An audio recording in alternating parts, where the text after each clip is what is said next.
And thank you all for being here. It's been a great day so far. We're just getting started. So, are we ready to go there, Ken? Yes. Okay. Ready. All right. All green. System green. All green. We are ready for liftoff. Godspeed. All right, turn this back on. There we go.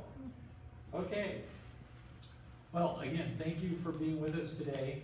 I have two presentations that I do on the X-15. One covers the entire program, but this one I developed specifically to honor one of the pilots of the program, Michael Adams.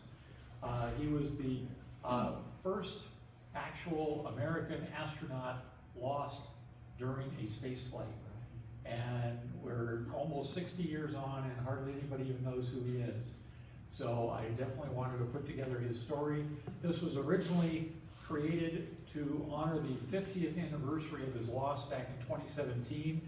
I thought I was going to give this presentation one time on that special occasion, and I've actually been doing it many times ever since. So thank you for being here. Again, thank you for Ken to have me here today. And I hope you enjoy the presentation and getting to learn more about the life of Michael J. Adams. Tell them the situation where you first gave the presentation. We'll talk about that afterwards. Okay, yeah. So. I may not be alive. I know, he's eating all that cake. Exactly. I'm going into diabetic shock. Yeah, really. Okay, can everybody hear me okay? Just fine. And everybody can see the, okay, I want to make sure everything's set up all right.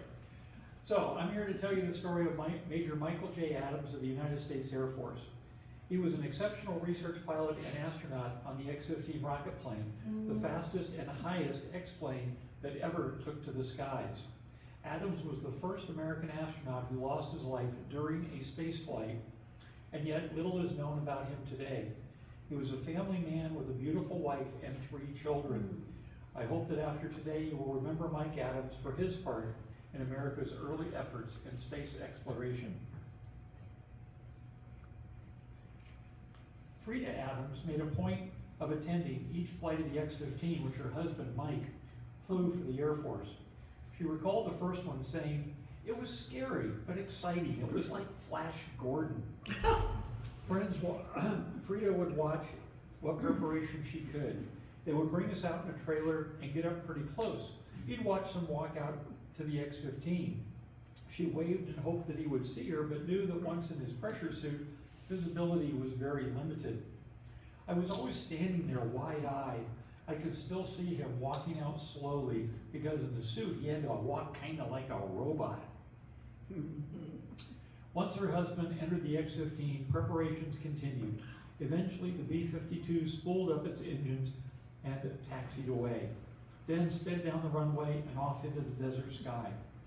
While the one Marine bomber headed to the point on the map where her husband was dropped away to start the X-15 research flight, Frida was taken back to the NASA control room where she watched the bulk of the mission unfold. Once the flight was over and the ground crew had helped Mike from the X-15 cockpit, she hitched a ride back out to the lake bed to greet him. It seems to me I was out on the lake bed most of the time, nothing but big space and all that activity going on. Mike Adams became the 12th and final X-15 pilot to enter the program. He made 7 research flights, matching NASA pilot Neil Armstrong. Adams served the shortest amount of time at just over 13 months from first flight to last. He was born Michael James Adams in California's capital city of Sacramento on 5 May 1930.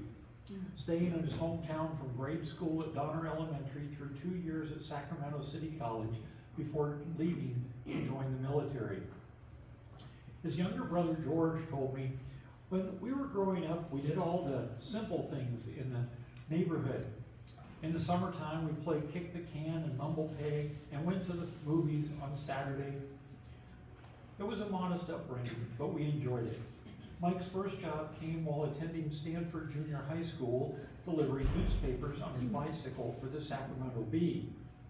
And Mike also spent a lot of time playing with his best friend, Charles Gerdell, who eventually recommended Mike to Frank Sims at Sims Hardware Store for a second job during their first year in high school. Working at Sims gave Mike a lifelong taste for the outdoors, especially target shooting and hunting. Another area where Mike excelled was in school theater, where he earned a special mention in the Sacramento High yearbook. He won a leading part in the drama club senior play with the role of Judge Henry Wilkins in the romantic comedy Dear Ruth. Outside of dating and hunting, he also enjoyed many other hobbies, such as fixing up old cars. In 1949, Mike acquired a '37 Chevy to rebuild with one of his pals. His brother George said, he worked on that for the better part of the year. It was prime. Talking about Mike, you could easily see that George always looked up to his older brother. He wasn't real talkative, but I think he was liked and respected by those who knew him. Growing up, we slept in the same bedroom, and he'd tell me ghost stories. It was really heavy stuff. At almost the same time Mike completed his second year at Sacramento City College, the Korean conflict broke out. Mike was a prime candidate to be swept into the Army, so he made an end run around that by promptly enlisting in the Air Force. My dad did sort of the same thing by getting his greetings and went and joined the Navy, so yeah. After completing basic, Mike applied for Officers Candidate School. 2 years later, on 25 October 1952, Adams graduated from pilot training school at Webb Air Force Base in Texas. He was then shipped off to Korea in April of 1953, where he flew the F-86 Sabre fighter bombers for a total of 49 missions during that conflict, earning him an Air Medal in the process. Returning to stateside duty changed his personal life forever when he met Frida Beard, a self-professed Southern belle. He came back from Korea and went to England Air Force Base in Alexandria, Louisiana, Frida said. That's where I was living. My brother set up parties to try to get us together. Mike succumbed to the pressure and called her for a date. Frida remembered that he asked her to a movie on a Wednesday night and said, well, we don't like each other, at least we won't waste a weekend. Frida believed Mike was going to pop the question over the Christmas holidays, but he was a bit clueless and bought her a 20-gauge shotgun instead. She was not enamored of the hunting idea. As Frida told me, he liked flying, hunting, and family in that order. But Mike finally got her hint, proposing soon after the new year. We married in January 1955, and not long after he had to leave on a 6-month tour to Germany. When he returned, it was like a stranger had gotten off that airplane. He came back and we had to get to know each other all over again. Once Adams had returned from Germany, he pursued his military career in earnest. First up was heading to the University of Oklahoma for his aerospace engineering degree. This was also where Mike and Frida had their first child, Mike Jr. Next up for Adams was the Massachusetts Institute of Technology for Advanced Studies in Astronautics, and also where his second son, Brent, came on the scene. He returned to Air Force duties at this point, being assigned to Chanute Air Force Base, Illinois, as an instructor, and their third child, Lise, came and joined the family there. George also spoke of a special pet which Mike took home to the family on one of his trips. When he was out here on a Christmas vacation, he'd flown into McClellan in Sacramento, and the family acquired their first dog. Mike had bought a Brittany Spaniel. He put it in a cardboard box and tucked it in behind his pilot seat. Can you imagine this poor puppy behind that? And flew home. Mike's son Brent explained further, saying, I remember my dad trying all the time to make him into a bird dog. He didn't like that idea. My mom named him Tripod because us 3 kids kept fighting over whose dog he really was. Poor baby. Mike was selected to attend the experimental test pilot school, where he was singled out for his flying excellence and as the best scholar of Class 62C, earning him the prestigious Ponce Trophy. He then moved on to the Aerospace Research Pilot School, also known as ARPS. As a member of Class 4, Adams graduated with honors in December of 1963. With 2 astronaut groups already chosen by this time, Mike and his ARPS classmate Dave Scott applied for the 3rd group. For a while it appeared they might both make the cut. They had flown out to Brooks Air Force Base near San Antonio, Texas, in order to undergo their medical evaluations, which were really horrendous in those days. Then Mike and Dave jetted to Houston for interviews at the new Manned Spacecraft Center. The process was going smoothly. When they returned to Edwards Air Force Base in an F-104 Starfighter, their jet engine lost most of its thrust as they were coming in for landing. Adams told Scott that if they hit, he would eject. Scott pulled the nose up to flare for the landing, but the back end of the F-104 struck the ground.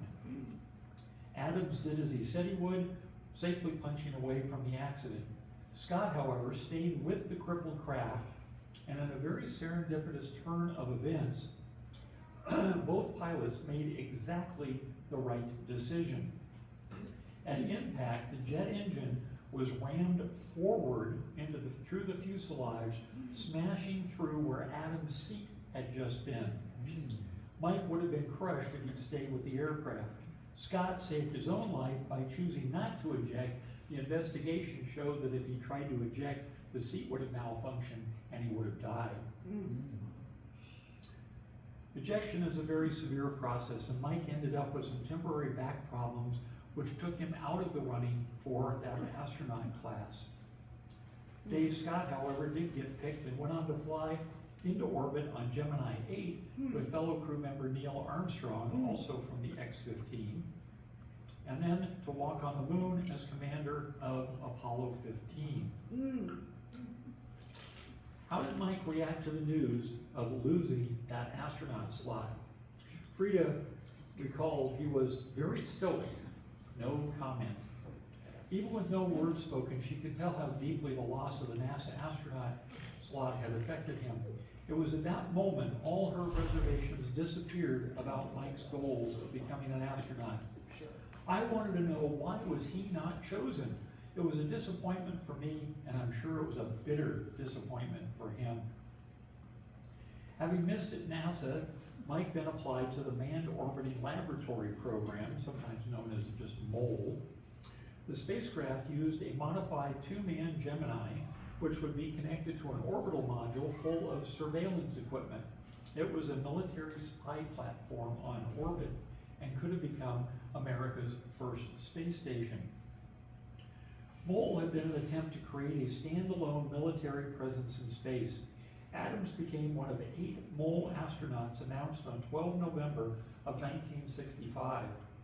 Right from the start, MOLE came under fire for militarizing space. Unmanned spy satellites were one thing, but adding astronauts was a completely different matter. Political niceties aside, the Cold War was raging in full force. In that climate, the Air Force continued to garner just lukewarm support for the continuation of MOLE. Political haggling was left to those in Washington, D.C. At the Adams home, Frida immediately saw the difference in her husband after his astronaut selection.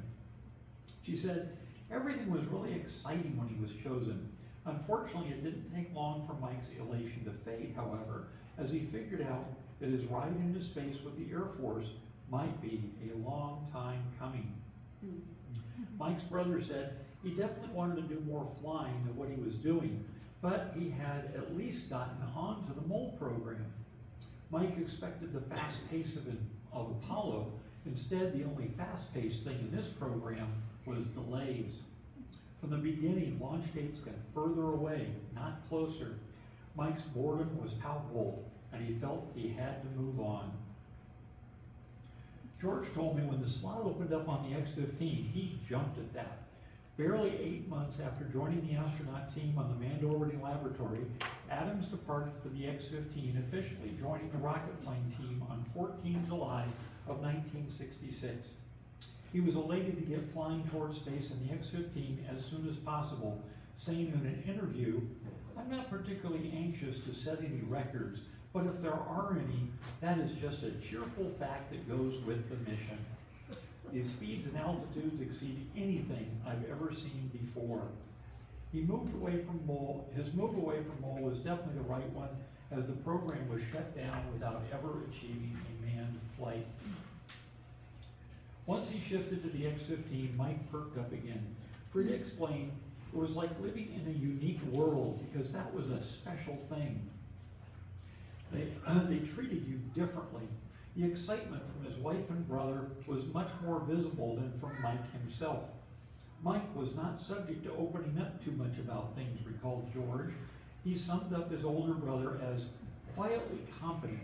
If you don't ask him a lot of questions, you're not going to hear a lot from him. Frida explained Mike's single-minded purpose. When he set his mind to something, he did not waver. It would get done. Adams went to work preparing for his first X-15 flight. On 6 October 1966, Mike Adams was ready to launch, his first step on what he hoped would finally be his road to space. Heading towards Nevada, Adams and X-15 number 1 were firmly attached to the mothership's right wing pylon. The launch lake was just inside the California border at Hidden Hills Dry Lake. After they turned to get the flight onto the correct heading back to Edwards, Adams dropped away from B-52 number 3. It was less than a second after launch for Adams to get the rocket engine out of idle and push forward on the throttle. The joy of that flight, however, was tempered in less than 90 seconds when the LR-99 rocket engine shut down. Not a good way to start your flight, right? It was more than 30 seconds early, and with 90 seconds on the mission clock, rules dictated Adams had to land short of Edwards by going into Cuddyback Dry Lake. The control room, also known as NASA 1, radioed, "Okay, Mike, you look like you're in real good shape." Adams replied, "Looks like I could make Edwards." The controller made sure the rules were understood. "Let's make it to Cuddyback, Mike." Even with the emergency landing, Mike's demeanor was unfazed as he said, "This thing is fun to fly, even if I had to go to Cuddyback." Adams made a perfect centerline touchdown about a half-mile into the 3-mile-long dry lake bed runway. Fellow X-15 pilot Bill Dana praised Mike's performance during the emergency. He did an excellent job with that. You could tell by the way he was talking that he wasn't uptight about having to go into a strange field on his first flight.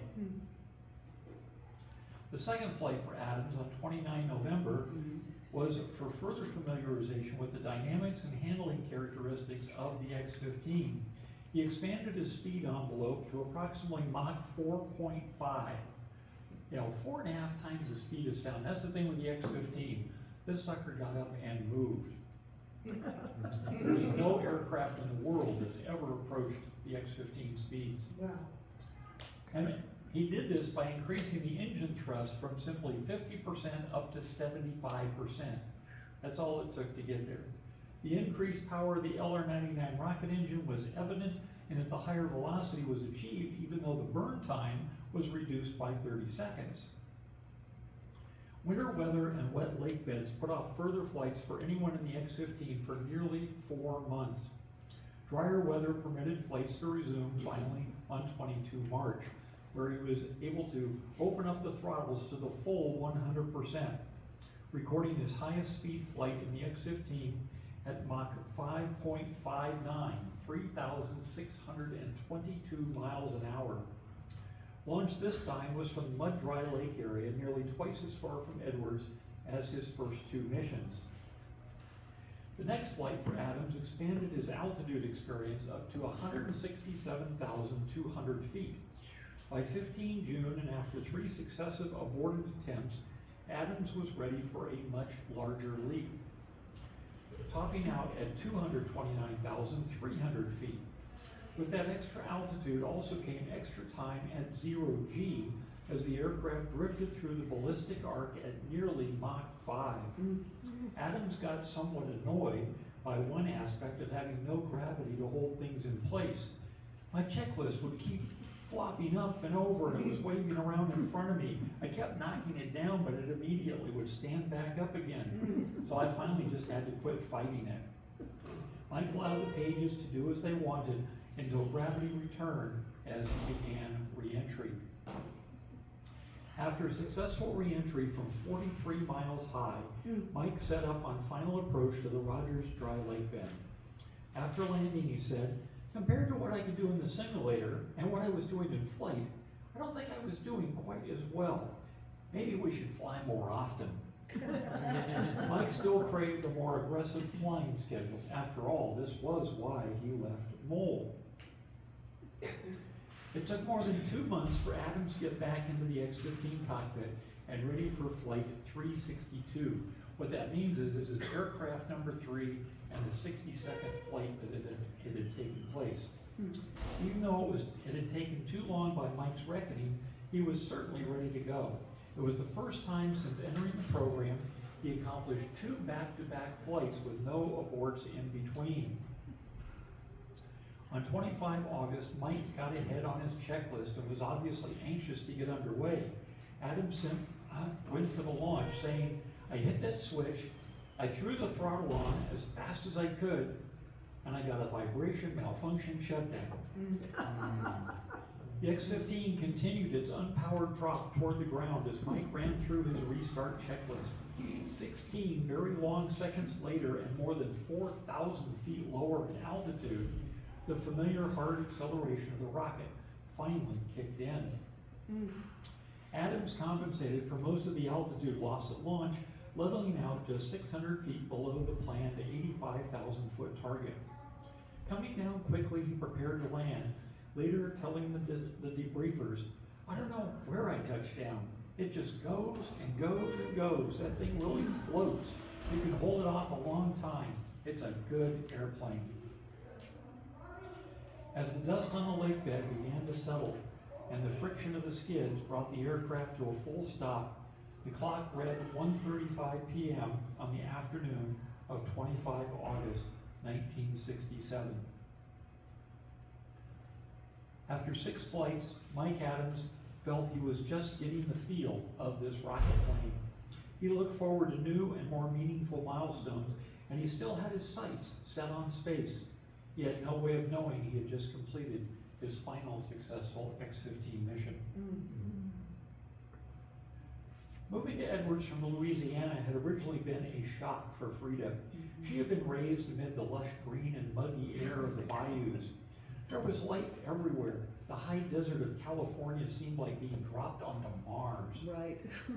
I got there and I thought, this is the end of the world. But then I finally learned to love it. She found the climate and stark beauty of the area had a lot to offer. The 3 children, all born in different states as their father moved from assignment to assignment, seemed to thrive in the adventure of it all. For the senior Adams, it was a new place to explore, as he found it not only the desert, but as he explored not only the desert, but the nearby mountains and rivers. Frida said, "It was just a real fun time. We had good friends. He would love to ride up through the countryside. We saw more strange areas that no one else had ever seen or found. We'd go up into Tehachapi and see these strange-looking quail, or up toward Kern County where there was a beautiful stream. Wherever Mike was, he was outdoors." Adams also loved his music. Frida remembered he played the guitar, played the piano, and the accordion. He was talented. The kids used to play in bands, and we used to say they got it from their dad. They don't get far away from their dad and his achievements or his life. Mike rarely spoke of his flights or his work on the X-15. For the most part, he was regarded as a very serious man. Mike's brother George said he had a good sense of humor. He just didn't expose it unless you brought it out in him. This was exemplified in another photo from his days at Edwards. At a time when the lake beds forestalled X-15 flights because they were too wet from the rains, Mike expressed his displeasure at not flying by having this image taken standing on the rain-soaked dirt umbrella over his head. But an even better indicator of Mike's dry sense of humor was shared by fellow X-15 pilot Pete Knight, who talked of Mike having to leave Edwards for a few days and asking Pete to drop by his place and water his plants. Pete says, "So I went over to the house, I got the water bucket out, and I walked around. Every plant was plastic."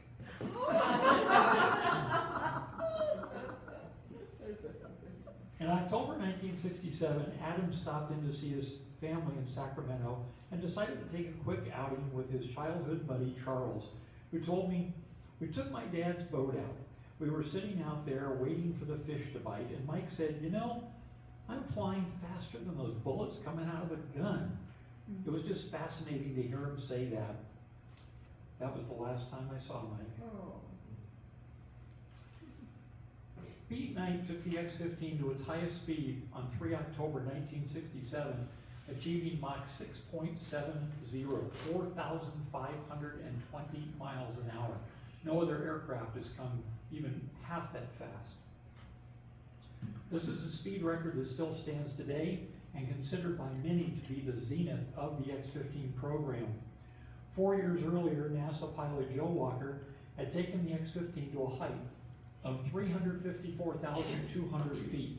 That's 67.1 miles, about 10 times the height of a commercial airline. And that record was not beaten until 2004 by Spaceship One. Since the first flight by North American aviation pilot Scott Crossfield on 8 June 1959, the X-15 had been flown by a total of 12 NASA, Air Force, and Navy pilots on 190 research missions. It was a successful and mature program, one that everyone thought was well understood, and dare it be said, routine. Aircraft number 3 went into final preparations, culminating with closeout of all systems on 13 November. The weather was not favorable, causing a one-day delay before being mated to B-52 number 8. X-15 tail number 66672 was finally ready for launch on Flight 3-65 on the morning of Wednesday, 15 November. Colonel Joseph P. Cotton spooled up the B-52's 8 jet engines and began his taxi onto the Edwards runway. In the right seat was Squadron Leader John Miller on temporary assignment from the Royal Air Force in England. This was Cotton's 12th time piloting the mothership for the X-15 and Miller's second as co-pilot. Jack Russell was in his position as launch panel operator, seated near a bubble window about the midpoint on the right side of the B-52's fuselage. Mike Adams was sealed into the X-15 cockpit, mounted under the right wing. At 9:13 a.m., the B-52 and its X-15 cargo lifted into the air and headed outbound. Adams was just along for the ride at this point, coming over the radio saying, "I'm just a tourist." The B-52 and 2 chase planes, piloted by Lieutenant Colonel Fred Cuthill and Hugh Jackson from NASA, proceeded northwest toward the Delamar Dry Lake launch zone. Cotton noted they reached their cruising altitude at 45,500 feet, faster due to an outside air temperature of minus 42 degrees Fahrenheit that day. Like A today. little cooler than today. As lunchtime approached, Jackson moved Chase 2 into launch position about 100 feet to the left and behind the X-15, while Cuthill and Chase 1 moved directly off the B-52's right wing to obtain photo coverage and the drop and climb out. The launch master switch inside the B-52 was activated, allowing Adams to now control his own drop. Pete Knight called from NASA 1. "Looks good here, Mike." Adams responded, "Roger, 2, 1, launch."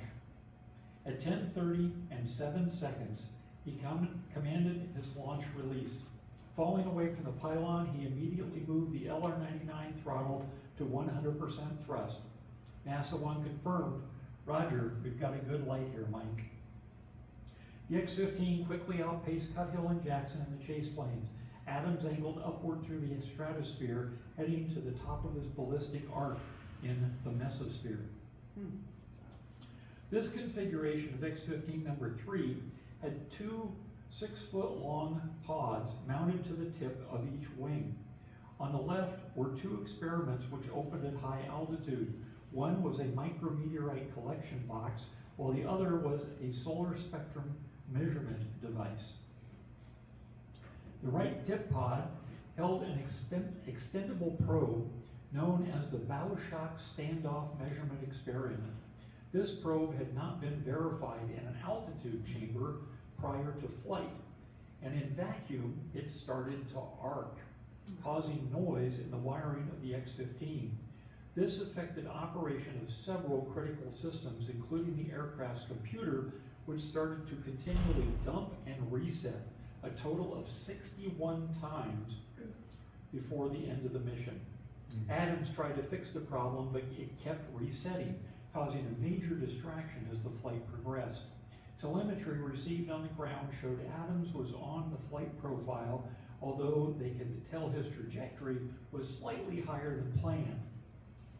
On the ground, they had no idea that the distraction of the computer was causing a second problem. An instrument was set to measure different things based on a switch position. Mike had switched it from reading yaw to roll, then apparently forgot due to this computer glitch which distracted him. So he kept reading it as yaw, even though it was actually roll. At peak altitude, he hit 266,000 feet, and seconds later, he had inadvertently started to yaw the X-15 out of heading, quickly reaching 18 degrees to the right of his flight path. Nothing in the control room showed this deviation, so no one knew to tell Mike of the problem. Adams continued to try and center that needle, magnifying the out-of-attitude yaw movement to the side. As he started to head back down towards the atmosphere, the yaw rate sped up. In 18 seconds, he was at 28 degrees. After 36 seconds, he passed 90 degrees. And just 47 seconds after it started, he'd rotated the X-15 a complete 180 degrees. In other words, the X-15 was now pointed directly into its flight path, with the back end going first. Air started to bite into the wings and tail surfaces. Because of the reverse orientation, it quickly put the X-15 into a hypersonic spin, which lasted for 43 seconds. Such a condition had never even been envisioned.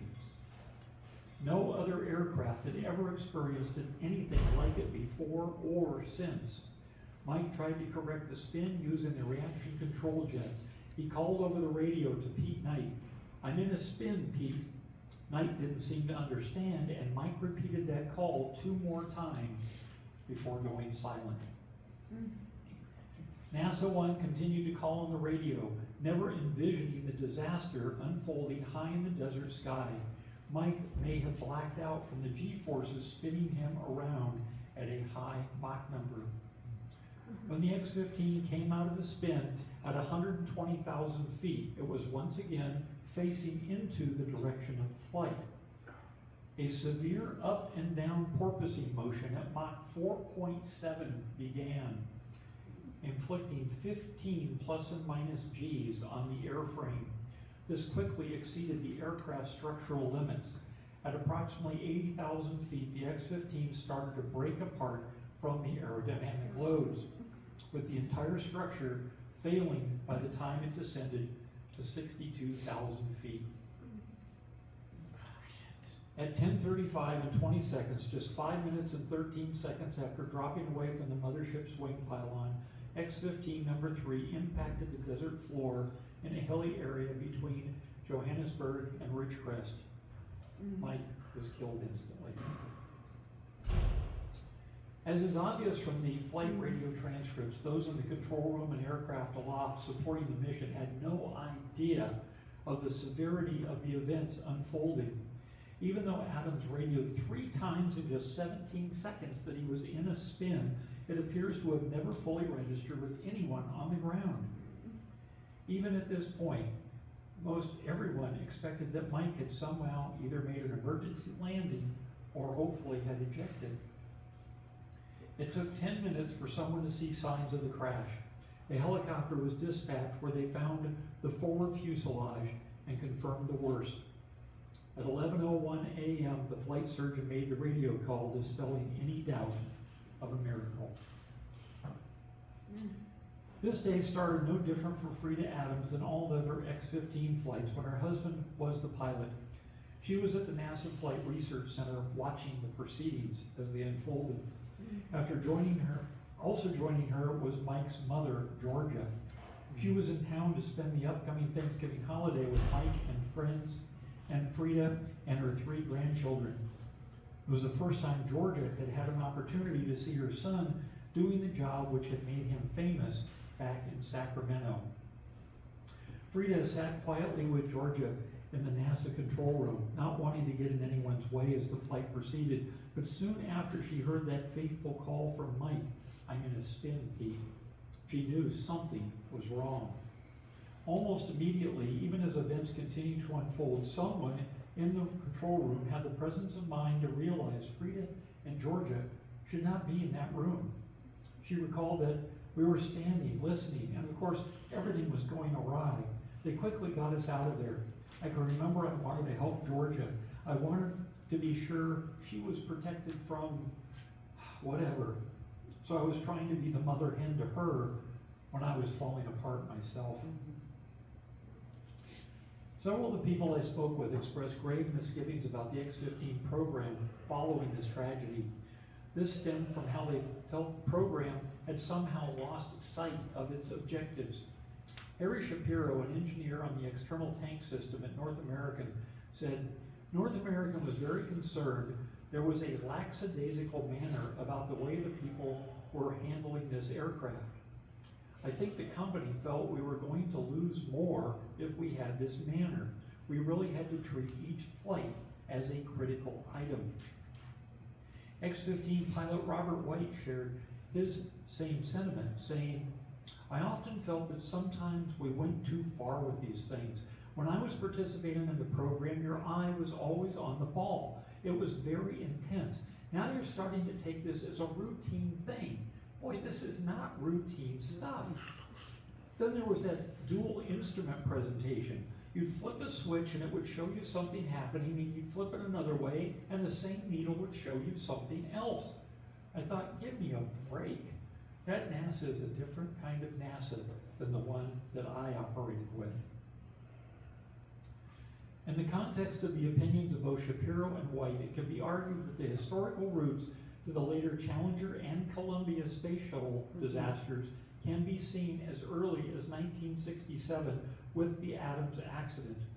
In the investigations for all 3, people can go back and say they saw the problems beforehand, yet no one was able to or willing to step forward to get the attention of those who could have broken the chain of events before they spiraled out of control. The traversing probe experiment in the X-15's wingtip pod produced electrical problems because it had never been tested in vacuum and was the ultimate root cause of what happened that fateful day. Yet instead of questioning this lack of testing, someone assumed since it had flown before, then that was good enough. As was stated in both space shuttle loss investigations, the deviation from normal was now being accepted as the new normal. Any variance from expected parameters should never be considered routine, and certainly not as normal. Good people died in all 3 cases because of complacency and not wanting to be the one to stand up and say that anything was wrong.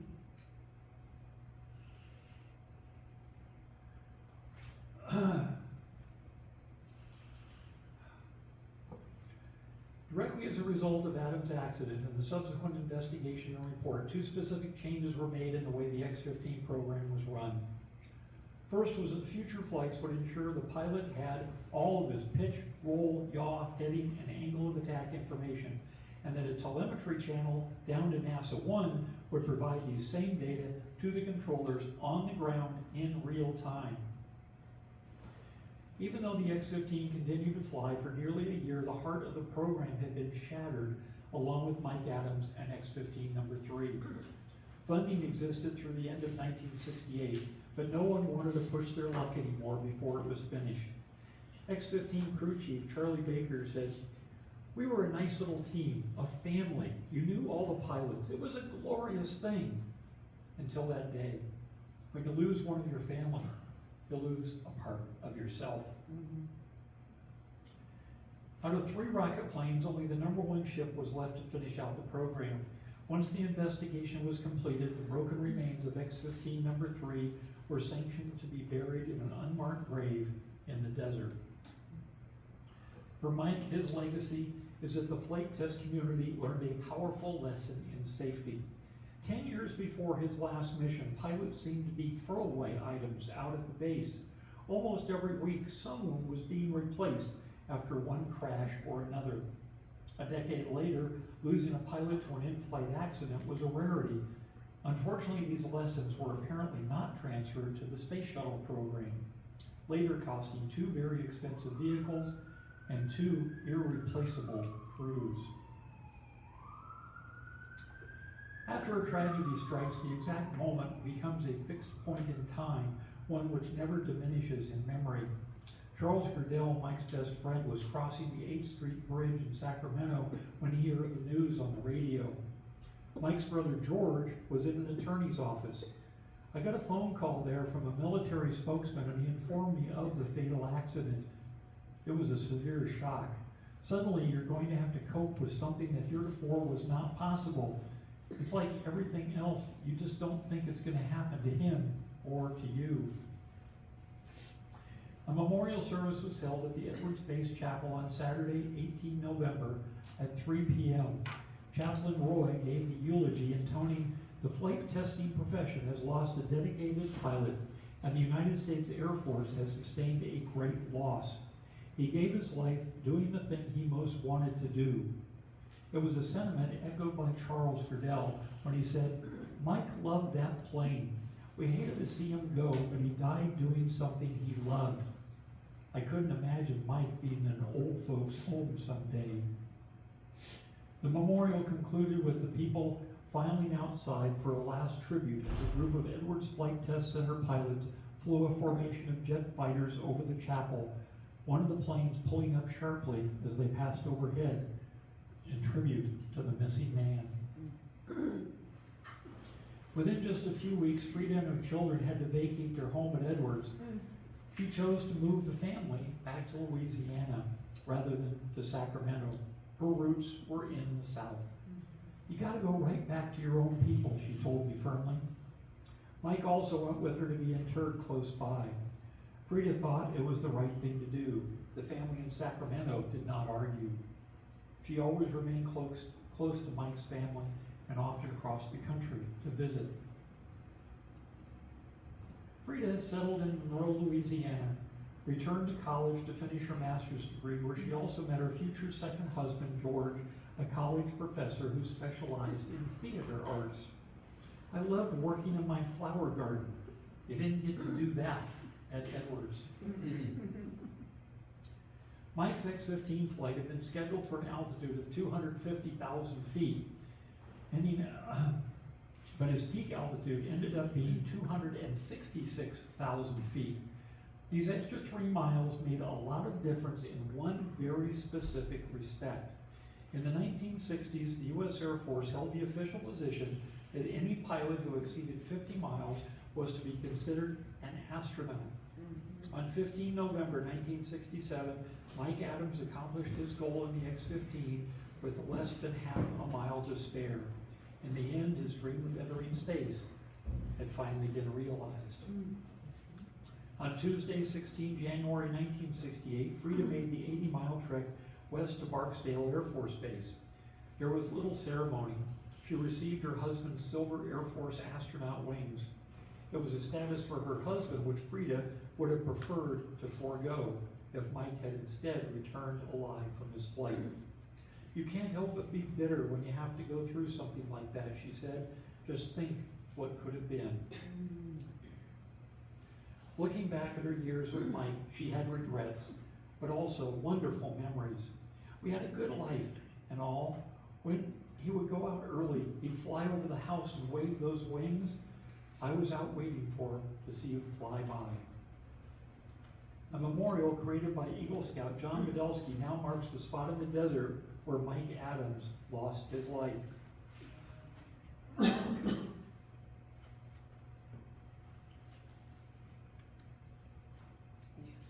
One evening, not long before his final flight, Mike Adams decided to take his two boys, Mike Jr. and Brent, along with their nephew, David, out to the NASA hangar at Edwards for a private tour of the area where their father and uncle worked.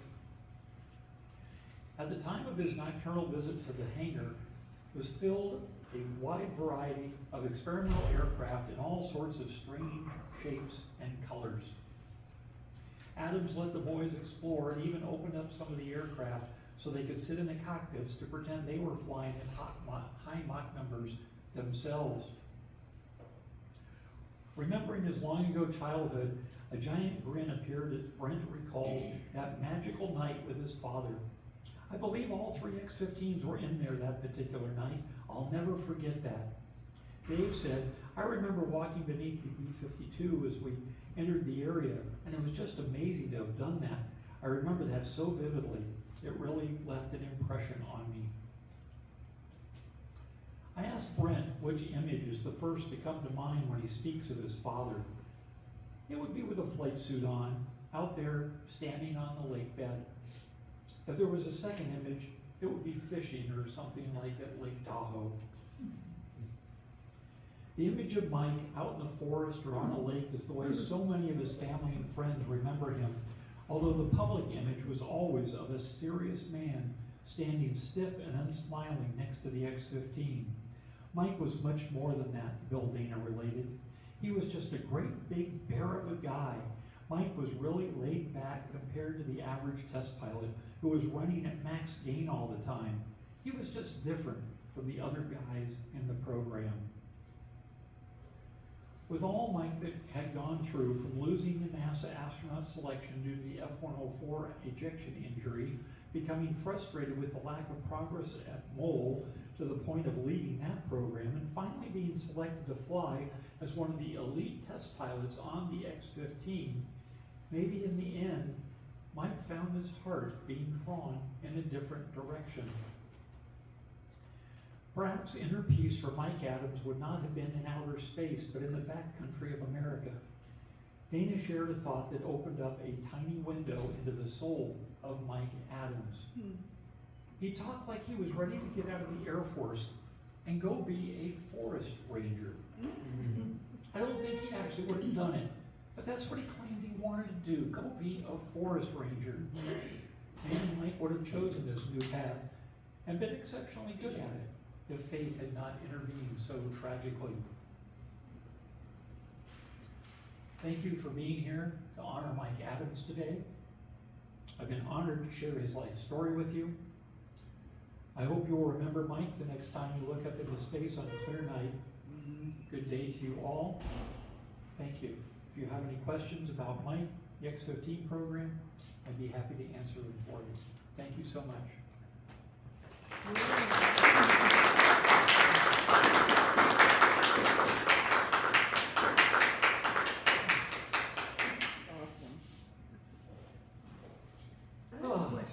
Any questions?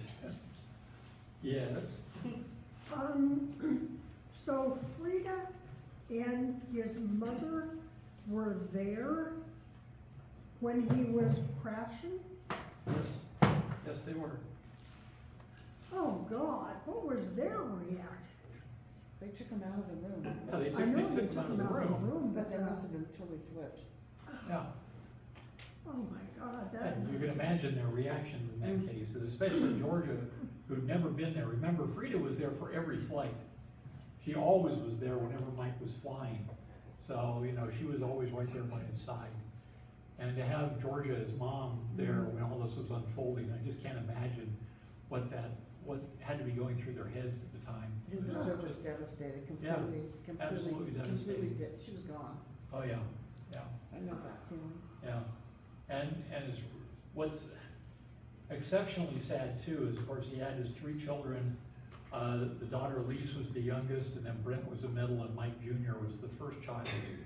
And Mike never recovered from his father's loss. You know, his namesake and everything else, and he just went nowhere in his life. He actually had a congressional mandate to allow him to go to any of the military academies to follow in his father's footsteps. He couldn't do it. He ended up life as a janitor in a football stadium in Monroe, Louisiana. And unfortunately, about 2 years ago, he took his own life. So it was very sad. I met both him and Brent. I was back in Louisiana. You saw some of the pictures there with Frida and stuff. And I can't say enough about Frida. She just passed away not too long ago. Just an absolutely wonderful lady. Her and her husband welcomed me with open arms when I drove back there. And they would not hear of letting me go to a hotel or anything. It's like, you will stay here, and you know, we are going to put you up, and we're going to be cooking dinner for you and everything else. Absolutely wonderful people.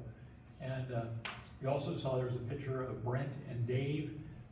We've greatly expanded the Mike Adams Memorial out there near Ridgecrest now. And it's just really an amazing site out there. We have some very large panels and stuff that describe the X-15, the pilots, what happened in the accident, things like that go along with that original concrete memorial that you saw in one of the pictures that was put up there. Actually, May will mark the 20th anniversary of when that memorial was first put up out in the desert. And we're hoping to have an event out there that day to celebrate that 20th anniversary. We haven't made any firm plans for it yet, but hopefully that will happen. But it's just been really amazing to see how it's expanded over the years. One of our people that's here today, Bob, there in the back, is one of the people that's really helped on that expansion. The other person that was amazing on that was a guy named Rob Enriquez from the BLM who works out there. That's his territory, and he has done so much out there to do this. So there's like a sign-in book. We've had people from all over the world that have come out there and visited that site.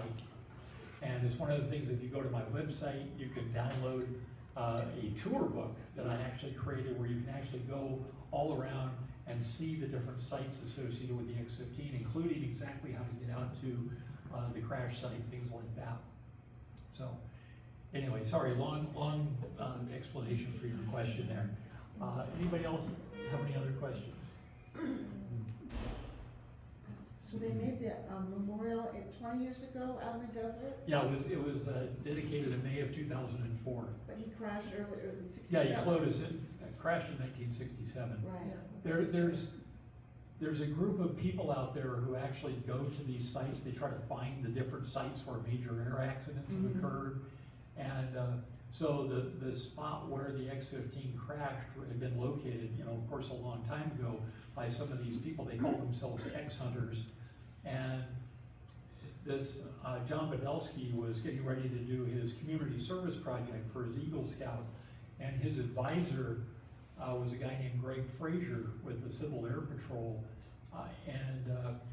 He's a huge fan of the X-15, and he came up with this idea for John and said, why don't you create a memorial for Mike Adams out in the desert? And so if you go out, there's other major crash sites in that area, like the B-70 crash, things like that. And people have gone out there and erected little monuments or put flowers or anything. But now we have this really beautiful monument that John created, this truncated cone, which has the plaque. The plaque is actually made of Inconel X, the same material that the X-15 was made out of. And then we've put up these display boards. There's a giant concrete X that's been put out there So you can see it from orbit, it's really amazing. And it's fairly easy to get to. The road, it's about a quarter of a mile off off of a place called Trona Road, up there near Johannesburg, but it's real easy to, they keep that well graded and stuff like that. So we were out there in 2017, goes back to your question earlier, when I first presented this was in 2017 for the 50th anniversary of Mike's loss. And we went out there and we had this huge, huge ceremony to honor Mike that day. We had probably, about 120 people or so, maybe more, out there at the site. And a barbecue. We had a guy named Domingo who runs a Mexican restaurant in Boron, and he came out there and fed everybody. It was just amazing. Didn't charge anything for anybody. We just had people lined up eating his great food. And we did some presentations out there. We got lots of newspaper coverage, which was wonderful for Mike. And I ended up doing this presentation first up in Ridgecrest, which is about 20 miles north up the 395 from the crash site. And then also came down right after leaving the crash site that day. I'd done that presentation the night before, so it was November 14th, but on the 15th, on the 50th anniversary, we actually went into Randsburg, which is just like, 4 miles away, and it's a little like ghost town. There's only 60 people that still live in that town. And they have the Randsburg Opera House that was built in the 1880s, and actually gave this presentation that day. And sitting there in the front row was Brent and Dave, two of Mike's family. And talk about being under pressure, having them sitting right there. If they didn't like what I was gonna say. And I was very moved that they both enjoyed the program and they thought we did Mike justice. So, yeah, so it was a heck of a day. And as I say, we've been doing this ever since. I just did this specific presentation just a few weeks ago down in Costa Mesa, which was really nice, at a place called Brookdale, which was great. So I'm amazed that people are still asking me to do this specific presentation. And of course I do my X-15 rocket plane presentation as well.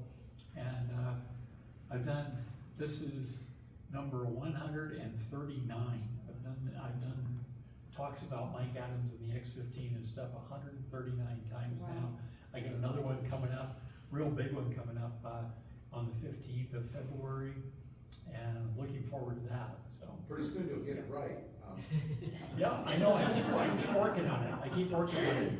I know it's like this one especially. I don't give this nearly as much as the main X-15 presentation, and especially with the subject matter, I want to make sure I'm not screwing it up. So I'm always keeping my head down and making sure I stick with the script. If I didn't stick with the script, we'd be here all day. And I don't want to mess up the story, so pardon me for having my head down most of the time here. Yeah, Pam, yeah.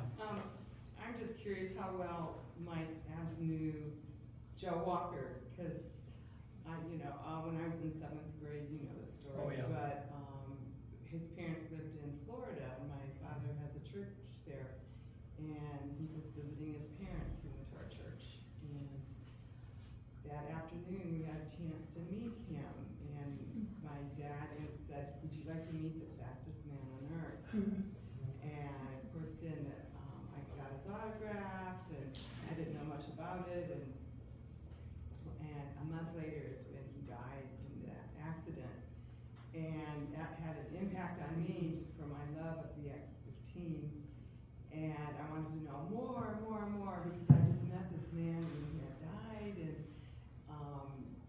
so my question, and that was in 1966, I think he died June, what was it? June 6th. June 6th, see, you already remember. June 6th. But how close were the pilots with each other? Did Mike know Joe real well? I mean, because I don't know if you know any of that kind of stuff? I don't know if he knew him that well, because by the point that Mike came on the program, Joe had already left the program. So, they were still there, and Joe was in the NASA office. See, Joe was a NASA pilot, and Mike was an Air Force pilot. So they also would have been in separate offices as well. Oh, wow. So they probably knew each other. They probably had come across each other, But yeah, they weren't working in the same office, and they weren't on the same program at the time either. Because Joe left the program. Actually, you saw the earlier presentation, the NASA film that we showed this morning, and they had interviews on there with Joe Walker, and that was pretty much the end of Joe Walker's tenure on the X-15, was right about the time that was filmed. Joe Walker was the #1 NASA pilot. And it's interesting because, you know, one of the pilots on the program is Neil Armstrong. And so everybody knows Neil Armstrong. But I know at that time, when I was first getting excited about the X-15, you know, I was like 5 years old the first time I saw an X-15 in person, with my dad taking me up there. And, you know, walking around the hangars and stuff. And for me, Joe Walker was the guy. Joe Walker was like, he was #1, and that was the guy. I had to get his autograph and do all this stuff. He was the one. It's like, Neil? Who's Neil? But I actually did meet Neil when he was still on the program, and didn't see him again until I went in to interview him many years later in Ohio. But yeah, Joe was definitely the guy. He was that, and Bob White, because they were the NASA and Air Force pilots, so they were doing all the stuff. Joe did the highest altitude flights, and Bob did the highest speed flights at that time. So their offices were still at Edwards, right? They just had separate offices? Yeah, separate, the Separate Air Force buildings. area is But that's like several, way back from. yeah, it's several miles from the NASA Okay, offices. so Yeah. they're, okay. Yeah, yeah, yeah. Yeah. I was just gonna say, do you have any other pictures of the memorial? Because that one from the side, it just looks, you know, I see where you're trying to Right. illustrate the cone thing, Right. but the face of it would be nice to see in your presentation in the future. Well, I think I had the slide right after that had the actual plaque. Oh, okay, I missed Oh, that. sorry, yeah, it was on Not there. my fault. Oh, not a problem. And if you go to my website, that's one of the things too, is, you know, my book took me 30 years to write from start to publication. So that is literally my life's work. And amazingly, it's been out for almost 11 years now. I still find that very hard to believe. We had a really great celebration last April on the 10th anniversary, which was a lot of fun. But going around and talking to all these people, I was able to speak to 9 out of the 12 pilots. 3 of them passed away before I was starting my first research, but I did talk to family members from all of the X-15 pilots. I spoke to, as I say, 2 out of the 3. I never have gotten to meet Lise from Mike Adams. But, you know, I talked to Walker's kids and McKay's kids, all these other kids and stuff, because they weren't around, so I was able to get their stories. Also able to talk to other people in the program, like Paul Bickle. Again, if you saw the earlier video, Paul Bickle was on there talking, and he was the head of the program. And also for like 50 years, he held the world's altitude record in a glider, which was amazing. And he was also one of Neil Armstrong's best friends. And so I have all the best stories from Neil, from Paul, as his boss was telling me all the good stuff. And that's what you find if you go to my book is set up, it's basically biographies of each one of the 12 pilots. So that's the heart of the book, is, you know, talking about Sky Crossfield, Joe Walker, Bob White, all these guys, and with the emphasis on the X-15 program, but just talking about their lives, talking with the flight planners, the managers, the technicians, the mechanics, the rocket shop guys, all that, to give them a voice, which, you know, nobody's ever done that, and I just feel so honored to be able to give them all a voice. And unfortunately, so many of them are gone now, so it makes it even more precious. So. Only one is alive. Yeah, there's only one of the pilots is alive. Out of the 12 pilots, 11 of them are now gone. And as I say, Joe Walker died in the B-70 F-104 crash, and Mike Adams in the X-15 crash. And then Jack McKay, you also saw in the earlier film, the rollover accident. That was Jack McKay who was in that. And he had terrible repercussions from that crash. He actually recovered after like 4 months in the hospital, but then went back to the X-15 program and flew like 34 more flights in the program. But he ended up dying of his injuries 13 years after the accident occurred. So those were the 3 guys I didn't get to talk to. But the only one who's left now is Joe Engel. Joe is just such a wonderful guy. He is the epitome of a gentleman. I've given several talks with him and stuff. Unfortunately, his health is very declining right now. I think he's confined to a wheelchair at this point. He's living back in Texas, and How old is he? he's 92. Wow. Yeah. So, yeah, we gave talks at the Air Force Academy together, and at Space Fest in Tucson and places like that. Just an absolute fantastic guy. And he's also the one who wrote the foreword for my book, so I'm very proud of that as well. So, Wow, yeah. thank you, that was super interesting. Well, thank you. Really cool. Thank you I all learned a for lot. being here today. It was great to see an almost full house and stuff. I hope everybody got some cake. Oh, yeah. And I'll just throw out the invite as well. Now, we do have one more film that we're gonna show after this, which is called The Rocket Pilots. I wanna give a plug for The Rocket Pilots, primarily for the fact that this is since I was 5 years old, I wanted to write a book. I had no idea what I was gonna write. But one of the instigators that took me in this direction of saying that X-15 is what I wanted to write about was this film that you're gonna see. It was done by NBC News in September of 1981. And that was one of the things that I sat down and said, oh yeah, there's a story there to be told. So I hope you'll stick around and watch that as well. And if anybody is interested, after we finish here and all the stuff gets packed up and we leave for the day, we're going down to Northwoods Restaurant, which is about 4 miles south on the freeway here at the Valley View exit.